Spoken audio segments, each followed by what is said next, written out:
Why?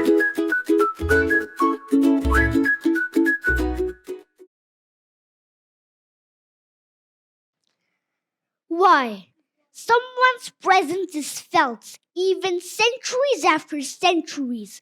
Why are they so significant in human history, even after they're gone? Because they turned themselves from ordinary people into legends.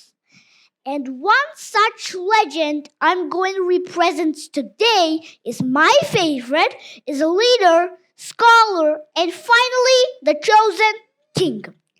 Ladies and gentlemen, I request you to put your hands together for Chhatrapati Shivaji Maharaj. Glory to Chhatrapati Shivaji Maharaj. Thank you. Now, my friends, the fundamental qualities which he had are there in every single individual, but we tend to forget them. So, I'm going to refresh those qualities which helped Shivaji Maharaj build his magnanimous Swaraj and will also help us to be the future leaders.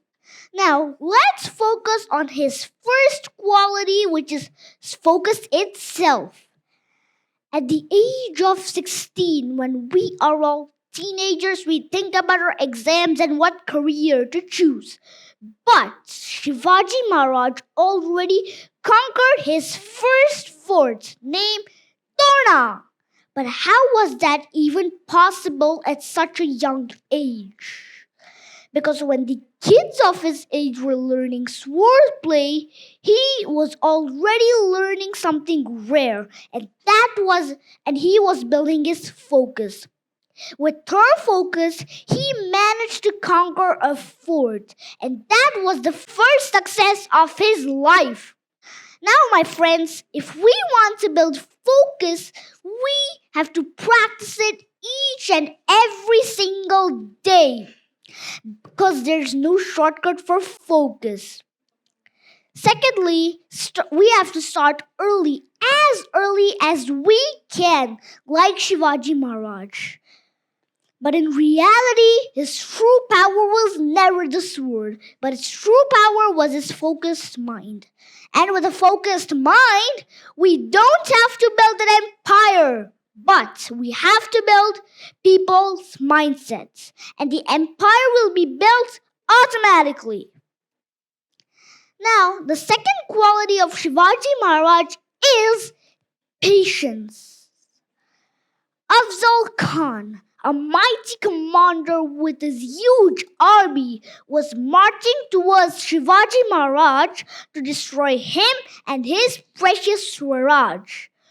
But in the rage of killing Shivaji Maharaj, he was destroying and demolishing every single thing that came in his path.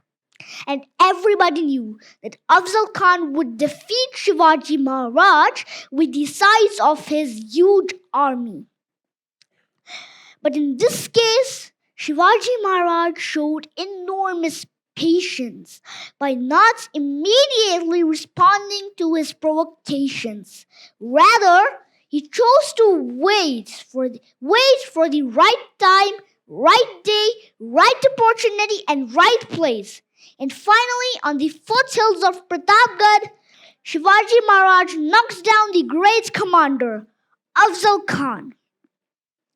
Now, with patience, we can turn our weaknesses into our strength. And with patience, we can solve life's real problems, whether it is baby boomers or Gen Alpha. Now, the third quality of Shivaji Maharaj is determination. But determination for what? Any guesses? No? To achieve bigger goals in our lives.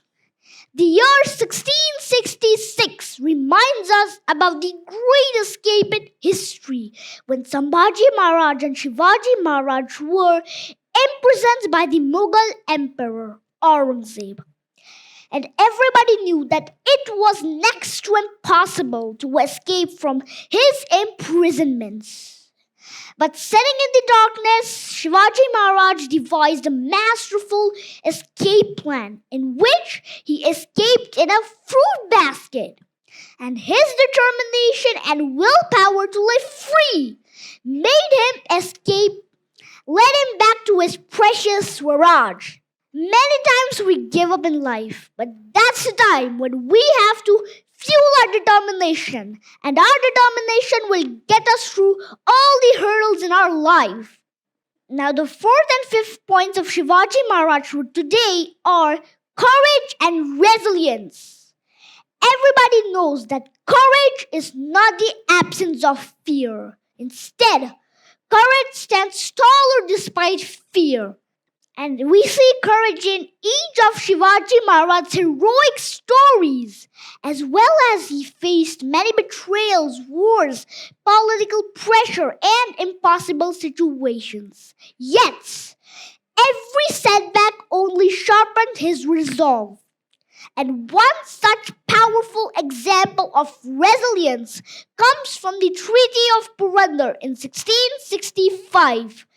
When, under immense political pressure from the Mughal general Mirza Raja Jai Singh, he agreed to hand over 23 of his forts.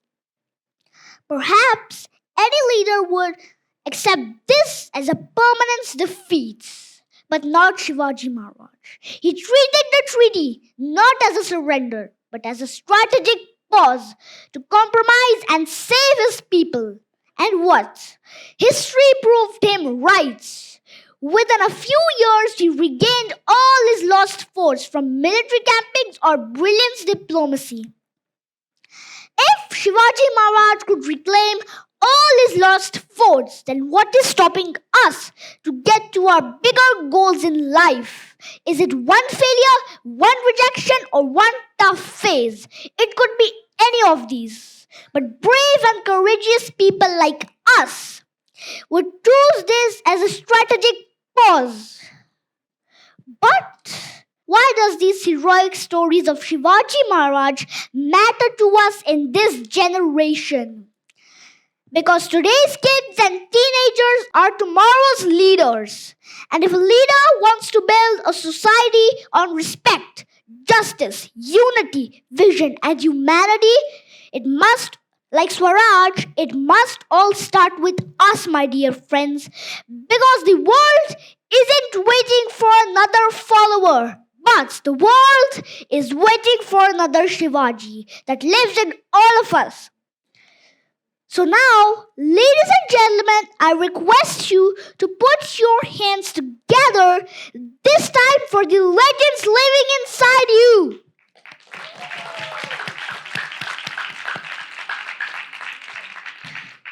Thank you.